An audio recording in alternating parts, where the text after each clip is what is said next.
ايه رأيكم في الشعرية ام اللبن الجميلة القمر دي؟ يلا بينا نعملها معاكم. وما تنسوش بقى لايك وشير ومفعل الجرس في الحاجة بتاعها. يلا بينا نعمل الشعرية ام اللبن. هنجيب شوية زيت، هنحط عليهم نص كيلو شعرية. بنحمر الشعرية.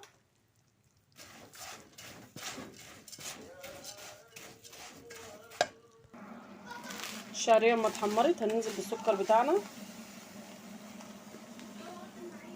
هنقلب السكر كويس مع الشعرية شوية عشان يكرملوا.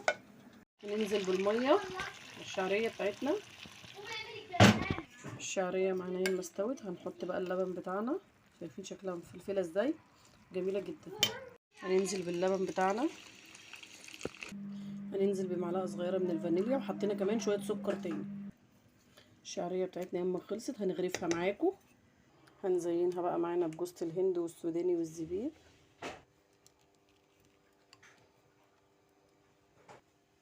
السوداني بقت معانا بالشكل الجميل ده. ايه رأيكم؟ جميلة جدا جدا وطعمها لذيذ قوي قوي قوي. عايزة اقول لكم طعمها تحفة، جميلة جدا. ما ننساش لايك وشير ونفعل الجرس في الحاجة بتاعه.